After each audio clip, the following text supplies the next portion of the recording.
శాసన మండలి సభ్యులు, గౌరవ పార్లమెంట్ సభ్యులు, గౌరవనీయులైన మాజీ శాసనసభ్యులు, ఇంకా రాష్ట్ర స్థాయి నాయకులు, వివిధ కార్పొరేషన్ల చైర్మన్లు, హైదరాబాద్ నగర నాయకులు, మా కార్పొరేటర్లు, పేరు పేరున అందరికీ ముందుగా హృదయపూర్వకంగా ధన్యవాదాలు.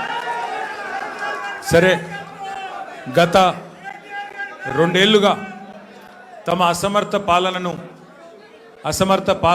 పరిపాలన వైఫల్యాల నుండి ప్రజల దృష్టి మరల్చడానికి ఒకటి తర్వాత ఒకటి ఏవైతే కొన్ని కాలక్షేప కథా చిత్రాలు నడుపుతూ ఉన్నారో ఆ కాలక్షేప కథా చిత్రాల్లో భాగంగా, పరంపరలో భాగంగా ఇవాళ నాకు కూడా ఏదో నోటీసులు ఇచ్చి టెలిఫోన్ ట్యాపింగ్ మీద ఏదో విచారణ చేస్తామని చెప్పి పోలీస్ శాఖ వాళ్ళు పిలవడం జరిగింది.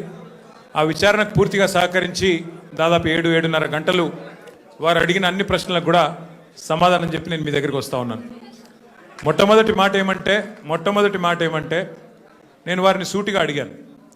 గత 2 సంవత్సరాలుగా మీరు ఈ విచారణ కొనసాగిస్తూ ఉన్నారు. ఈ 2 సంవత్సరాలలో లీకుల మీద లీకులు, ముఖ్యంగా మా పార్టీ లీడర్ల వ్యక్తిత్వ హననం చేసే విధంగా, క్యారెక్టర్ అసాసినేషన్ చేసే విధంగా మీరు ఏదైతే వ్యవహారం చేస్తున్నారో దీనికి బాధ్యులు ఎవరో అని అడిగిన వారు మాకు సంబంధం లేదండి, మీడియా ఏం రాస్తే మాకేం సంబంధం అని చేతులు దులుపుకునే ప్రయత్నం చేసినారు. వారు నేను సూటిగా అడిగాను, మీరు గత 2 సంవత్సరాలుగా మీరు ప్రతిసారి విచారణ పేరిట లేకపోతే ఏదో ఒక లీక్ ఇవ్వడము, లేదా విచారణకు పిలవకపోయినా ఏదో జరిగింది అంటూ మీరు లీక్ ఇవ్వడం, తెల్లారి హెడ్లైన్ కావడం, దానివల్ల ప్రజలు మరి నిజం అనుకొని భ్రమించే కొన్ని పరిస్థితులు వచ్చినాయి. ఇది మంచిది కాదు అని చెప్పిన వారిని సూటిగా అడిగిన నేను. మీరు అంటా ఉన్నారు, పేపర్లు రాస్తూ ఉన్నాయి, కొన్ని యూట్యూబ్ ఛానళ్ళు మరి ఇష్టం వచ్చినట్టు మాట్లాడుతున్నారు. కొంతమంది చాలా నా మాట అనడానికి నాకే సిగ్గుంది. కొంతమంది హీరోయిన్లను వీళ్ళేదో ట్యాప్ చేసి బెదిరించి ఇష్టం వచ్చినట్టుగా వాళ్ళు ఏదైతే అడ్డగోలు వ్యాఖ్యానాలు రాసినారో ఇది వాస్తవం అయితే నా ముందు పెట్టండి, చెప్పండి ఎవరికి అట్లా జరిగింది దయచేసి చెప్పండి అని చెప్పాను. అనగానే అక్కడున్న అధికారి గారు లేదండి అది కరెక్ట్ కాదు, మేము ఆల్రెడీ మీడియాకి చెప్పాం కదా అన్నారు.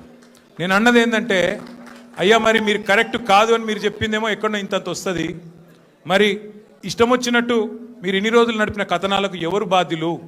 మా కుటుంబాలకు, మాకు కలిగిన క్షోభకు, మా వ్యక్తిత్వ హననానికి ఎవరు బాధ్యులు? ఈ లీకులు మీరు నిరోధించలేరని అడిగిన.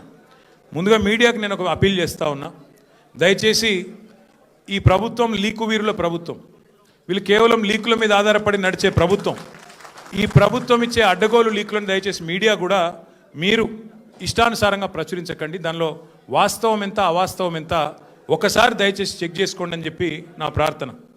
మొన్న హరీష్ రావు గారు పోయి రాగానే నేను ఆశ్చర్యపోయాను. వాళ్ళు ఇష్టం ఉన్న కథనాలు, హరీష్ రావు గారికి ఇంటి నుంచి భోజనం వచ్చిందని ఒకరు, హరీష్ రావు గారు ఇట్లా అయ్యారు అట్లా అయ్యారని ఎవరు, ఇంకో 16 ప్రశ్నలు అడిగినారని ఇంకొకరు, తెల్లారి మళ్ళీ పేపర్లలో అదే అన్న తెల్లారి పేపర్లలో ఇంకోటి, ఇవాళ నేను అక్కడ ఉన్నప్పుడు కూడా అట్లా వేసింటారు, ఫలానా ఆయన తీసుకొచ్చారు, ఇట్లా చేశారు, ఉక్కిరి బిక్కిరి ఇన్ని ప్రశ్నలు. అంటే ఇది దయచేసి బాధ్యత గల మీడియా సంస్థలతో నా ప్రార్థన. 2 ఏళ్ళు అయిపోయింది, ఈ కాలక్షేపం జరగాల్సినంత జరిగింది, ప్రజలకు కూడా మీరు అందించాల్సినంత వినోదం అందించినారు. కానీ ఇకనైనా దయచేసి 1-2 సార్లు, ఎందుకంటే మాకు కూడా కుటుంబాలు ఉన్నాయి, మాకు కూడా అభిమానులు ఉన్నారు, మాకు కూడా కార్యకర్తలు ఉన్నారు, మాకు కూడా నియోజకవర్గాలు ఉన్నాయి, మాకు ఓట్లేసిన ప్రజలు ఉన్నారు, వాళ్ళు బాధపడతారు. ఇష్టం వచ్చినట్టు మీరు ఇట్లా వండి వార్చవద్దని చెప్పి నెంబర్ 1. రెండవది, వారిని నేను సూటిగా అడిగాను, సిట్ వాళ్ళని, మీరు ఫోన్ ట్యాపింగ్ మీద ఏదో విచారణ చేస్తున్నారు కదా, దయచేసి మీరు చెప్పండి, ఈరోజు రాష్ట్రంలో మా ప్రతిపక్ష పార్టీ నాయకులు, మా ఎమ్మెల్యేలవి, మా నాయకుల ఫోన్లు ట్యాప్ కావడం లేదా చెప్పండి మీరు అని అడిగిన. వాళ్ళు మాకేం సంబంధం, మాకు తెలియదు అని నీళ్ళు నమ్ములుతున్నారు తప్ప కావడం లేదు అని చెప్పే పరిస్థితి లేదు. రెండవది నేను అడిగాను, ఒక మంత్రి గారు స్వయంగా నా ఫోన్ ట్యాప్ అవుతుంది, నేను మీతో మాట్లాడలేను అని జర్నలిస్టులకు చెప్పుకునే దుస్థితి ఈరోజు ఈ రాష్ట్రంలో ఉన్నదా లేదా మీరు చెప్పండి అని అడిగిన. దానికి కూడా సమాధానం చెప్పరు, అది కాదు ఇది కాదని తప్పించుకునే ప్రయత్నం తప్ప వారు మాత్రం సూటిగా సమాధానం చెప్పలేదు. కానీ ఒక ధారావాహికగా మాదిరిగా ఏదైతే నడుపుతున్నారో, ఒక సీరియల్ లాగా ఏదైతే నడుపుతున్నారో అదే పరంపరలో అడిగిన ప్రశ్ననే అడుగుడు, మళ్ళీ అడుగుడు, ఒక 300 పేర్లు చదువుడు, ఈయన తెలుసా ఫలానా ఆయన తెలుసా, దాంతోనే 2-3 గంటలు టైంపాస్ చేసుడు తప్ప అక్కడ విషయం ఏమీ లేదు. వారికి కూడా తెలుసు ఆ విషయం. అందుకే నేను మళ్ళొకసారి ప్రజలకు మా సోదరులకు, మా పార్టీ సోదరులకు, మా మీడియా మిత్రులకు కూడా విజ్ఞప్తి చేస్తున్నా, మేము ఒక పార్టీగా, బాధ్యత గల ప్రతిపక్ష పార్టీగా ఏ విచారణకు పిలిచినా మేము సహకరించడానికి సిద్ధంగా ఉన్నాం. మీరు ఎన్ని కేసులన్నా పెట్టండి, ఎన్ని సిట్టులన్నా వేయండి, బాధ్యత గల ప్రతిపక్ష పార్టీగా పూర్తి స్థాయిలో చట్టాన్ని గౌరవించే వ్యక్తులుగా సహకరిస్తాము. మీరు ఎన్నిసార్లు పిలిచినా వస్తామని చెప్పి కూడా వాళ్ళకు కూడా చెప్పినాం. కానీ మా బాధ్యత పెద్దది, ప్రతిపక్ష పార్టీ బాధ్యత పెద్దది. మా బాధ్యత ఏంది? ప్రభుత్వ వైఫల్యాలు, ప్రభుత్వ అవినీతి, ప్రభుత్వం ఏదైతే పూర్తి స్థాయిలో డైవర్షన్ గేమ్లు ఆడుతున్నదో దానికి సంబంధించి కూడా ఖచ్చితంగా మేము ఎత్తి చూపే ప్రయత్నం చేస్తూ ఉన్నాం.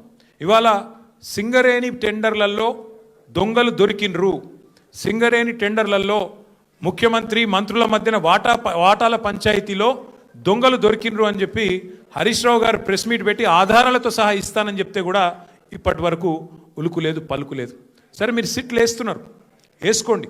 కానీ మరి ఇవాళ మేము అడుగుతున్నాం, ముఖ్యమంత్రి అనుచరుడు, అత్యంత సన్నిహితమైన వ్యక్తి, అట్లాగే మంత్రి గారి ఓఎస్డీ మధ్యన జరిగిన పంచాయతీ, 300 కోట్ల రూపాయల కోసం ఒక పారిశ్రామికవేత్త తలకి తుపాకీ పెట్టినరు అని చెప్పి కేసు రిజిస్టర్ అయితే దాని మీద ఎస్ఐటి ఎందుకు లేదు? స్వయంగా రెవెన్యూ మంత్రి కొడుకు ఇలా భూ కబ్జాలు చేస్తూ గూండాలను తీసుకొని స్వైర విహారం చేస్తుంటే దాని మీద సిట్ ఎందుకు ఉండదు? అట్లాగే ప్రభుత్వ సొమ్మును, ప్రజల సొమ్మును ఇవాళ ఈ ప్రభుత్వం కొల్లగొడుతున్నది, కాంగ్రెస్ పార్టీ నాయకులు కొల్లగొడుతున్నారు, ముఖ్యమంత్రి బావమరిదే కింగ్ పిన్ను అని ఆధారాలతో సహా చూపెడితే దాని మీద ఎస్ఐటి ఎందుకు ఉండదు? అట్లాగే HILTP అని చెప్పి పారిశ్రామిక భూములను కొల్లగొట్టి 5 లక్షల కోట్ల హైదరాబాద్ ప్రజల ఆస్తిని కొల్లగొట్టే ప్రయత్నం చేస్తుంటే దాని మీద ఎస్ఐటి ఎందుకు ఉండదు? కేంద్ర ప్రభుత్వ పథకమైన అమృత్లో ముఖ్యమంత్రి గారి బావమరిదే కింగ్ పిన్నుగా ఇవాళ కేంద్ర ప్రభుత్వ పథకంలో కూడా మరి అర్హతలు లేకపోయినా టెండర్లు కట్టబెడుతున్నారని ఆధారాలు కేంద్ర ప్రభుత్వానికి ఇస్తే దాని మీద సిట్ ఉండదు. అట్లాగే ఇవాళ ఒక AICC సెక్రటరీ గారు డైరెక్ట్గా బెదిరించారు అని చెప్పి కాంట్రాక్ట్ సంస్థ పోయి 8 కోట్ల రూపాయలు అడుగుతున్నాడు, లేకపోతే పని చేయనిస్తలేడు అని లిఖితపూర్వకంగా కంప్లైంట్ ఇస్తే దాని మీద చర్య ఎందుకు ఉండదు? ఇవాళ న్యాయం, ధర్మం, కాకి బుక్కు అందరికి ఒకటే తీరు ఉండాలి కదా. మీరు ఎన్నిసార్లు పిలిచినా వస్తాం, మీరు ఎన్ని ప్రశ్నలు అడిగినా ఆన్సర్ చెప్తాం. బాధ్యత గల నాయకులుగా చట్టాన్ని గౌరవించే పద్ధతిలో ముందుకు పోతాం. ఇవాళ వాళ్ళు అడిగిన దానిలోనైతే ఏమీ లేదు, వాళ్ళ దగ్గర కేసు కూడా ఏం లేదు. ఏదో ఇష్టం వచ్చినట్టుగా ప్రశ్నలు అడిగిందే అడగడం, తిప్పి అడగడం ఒక రకమైన హరాస్మెంట్ తప్ప ఏమి కూడా లేదు. వాళ్ళు చేయగలిగింది కూడా ఏం లేదు. I appeal to all my friends in the media as well, please, for the last 2 years the government has been indulging in massive attention diversion. Today, the inquiry, the investigation that is going on into phone tapping, I have reminded the gentlemen from special investigation team, I've asked them, there have been numerous stories in the last 2 years assassinating my character personally and also assassinating the character of our party leadership, saying, stating and speculating that certain actresses' phones were tapped and something illegal was done. I asked the SIT pointedly today, I said, whose phone was tapped? Why don't you give me the information? Which is this actor who has complained to you, or the information that you have, why don't you produce it? Then the ACP there says, no, we've already clarified, no such thing has happened.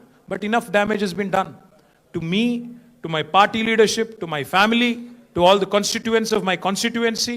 So I appeal to the media, please treat everything that the government throws at you, every leak that is given to you, with a pinch of salt. Please corroborate, please verify, please check the facts and only then publish. I also appeal to the media, for the last 2 years, this government's incompetence, their failures, their corruption is being exposed by BRS leadership day in, day out. Be it Amrut scam where Chief Minister's brother-in-law was the kingpin, or be it coal scam in Singareni where again the same gentleman is the kingpin. Let us focus on real issues. Let us focus on the failures of Congress party and Congress government. They had made 420 promises to the people of Telangana by which they got into power. Today, they have been a disaster. Their government has been a disaster. Revenues are slipping. Telangana is falling under the weight of the corruption of the Congress government. So my humble appeal to the media also is to please focus on delivery of 6 guarantees. Please focus on the misery in this administration. Please focus on the corruption in this administration. Please focus on real people issues, not these fabricated stories and manufactured stories, cooked up stories, so to speak. So my humble request to all of you, మళ్ళొకసారి మీ అందరితో నా ప్రార్థన, దయచేసి రేపు మళ్ళీ రాస్తారు. మన హరీష్ రావు గారు పోయినప్పుడు ఎట్లయితే ఇది అది అది ఇది అని వడ్డించి కొత్త కొత్త లీకులు రాస్తారో వాటిని విశ్వసించకండి. కావాల్సుకొని లేని ఉన్నట్టు ఉన్నాయి లేనట్టు ఏవేవో కథనాలు వడ్డించి రాస్తారు రేపు. దయచేసి అది కూడా సెలెక్టివ్గా రాస్తారు. కొన్ని మీడియా సంస్థలకే ఇస్తారు, ఎవరికి ఇవ్వాలో వాళ్ళకే ఇస్తారు, వాళ్ళ అస్మదీయులకే ఇస్తారు. కాబట్టి జాగ్రత్తగా దయచేసి మన వాళ్ళు కూడా ఎవరైనా సరే వీళ్ళు రాసే కథనాలు, వీళ్ళు పెట్టే స్టోరీలు, ఈ cooked up stories, cock and bull stories నమ్మవద్దు. మనం చట్టాన్ని గౌరవించే పౌరులుగా ఎన్ని కేసులు పెట్టినా ఎదుర్కొందాం. కానీ ఈ ప్రభుత్వాన్ని, వారి వైఫల్యాలని ప్రజాక్షేత్రంలోనే చీల్చి చెండాడదామని చెప్పి మళ్ళొకసారి విజ్ఞప్తి చేస్తూ ఈరోజు సంఘీభావం తెలిపిన ప్రతి ఒక్కరికి ధన్యవాదాలు.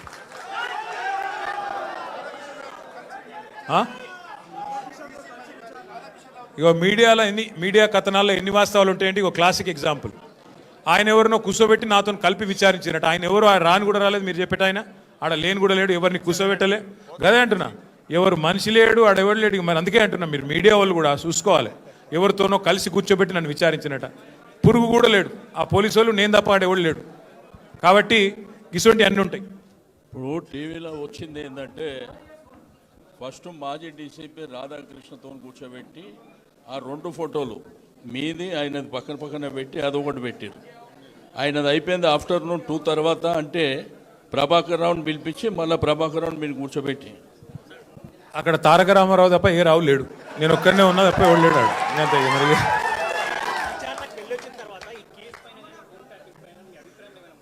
మా అభిప్రాయంలో మార్పు వచ్చింది. మార్పు ఏంటంటే ఇవాళ మంత్రుల ఫోన్లు ట్యాప్ అవుతున్నాయి, మా ఫోన్లు ట్యాప్ అవుతున్నాయి, పక్కా అని చెప్పి నిజమని తెలిపింది అంతే. ఇక మరి సాక్షిగా పిలిచినరా, ఈనాడుగా పిలిచిరా నాకైతే తెలియదు. కానీ కాదు సోదరా, వాళ్ళు ఏమేమో అడిగిందే అడుగుడు తప్ప ఏం లేదు, విషయం ఏం లేదు. అడిగిందే అడుగుడు. ఏదో మ్యానుఫ్యాక్చర్డ్ ఒక స్టోరీ మ్యానుఫ్యాక్చర్ చేసి దాన్ని కష్టపడి నిజమని వాళ్ళు ప్రజల్ని భ్రమింపజేసే ప్రయత్నంలో, వాళ్ళ వైఫల్యాల నుంచి ప్రజల దృష్టి మరల్చే ప్రయత్నంలో చాలా బలంగా పోలీస్ వ్యవస్థ రేవంత్ రెడ్డి గారిని కాపాడే ప్రయత్నం చేస్తుంది. భయపడేటోళ్ళమైతే టైం అడుగుతుంటాం కదా, భయపడేటోళ్ళమైతే మేము రాము అంటుంటిమి, భయపడేటోళ్ళమైతే కోర్టుకు పోతుంటిమి. నేను సిరిసిల్లలో ఉన్నా, నిన్న విచారణకు ఆదేశించారు 4:30కి. రాత్రికి వచ్చేసిన, రాత్రికి బయలుదేరి వచ్చేసిన. హరీష్ రావు గారు మన సిద్దిపేటలో ఉన్నారు, రాత్రి 10కి ఇస్తే కూడా తెల్లారి వచ్చినాము. మాకు భయం ఉంటే ఎందుకు వస్తాము? Simple logic. ఎనీవే మళ్ళొకసారి అందరికీ థ్యాంక్ యూ.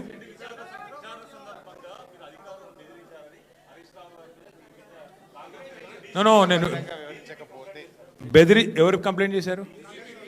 అయితే నేను ఒకటి అడుగుతా. ఆ అర్రలో 6 ఉన్నాం. నేను బెదిరించినట్టు వాళ్ళకి ఎవరు చెప్పిండు? కాంగ్రెస్ వాళ్ళకు. నేను బెదిరించినట్టు ఆడ కంప్లైంట్ చేస్తే నేను నిజంగా నేను బెదిరించిన మాట నిజమే అయితే వాళ్ళు చెప్పాలి, బయట పోయి వాళ్ళు చేయాలి కంప్లైంట్. కాంగ్రెస్ వాళ్ళకి ఎవరు తెలిసింది? ఎట్లా తెలిసింది? అంటే ఎంత లోపభూయిష్టంగా, ఎంత లీకుల ఆధారంగా, ఎంత కలిసికట్టుగా ఈ వ్యవహారం జరుగుతుందో, ఎంత పేకల మేడలాగా ఈ వ్యవహారం కుప్పగొలబోతుందో దాన్ని బట్టి మీకు అర్థం కావాలి. మళ్ళీ పిలుస్తా అన్నారు, మళ్ళీ వస్తా అని చెప్పిన. Thank you.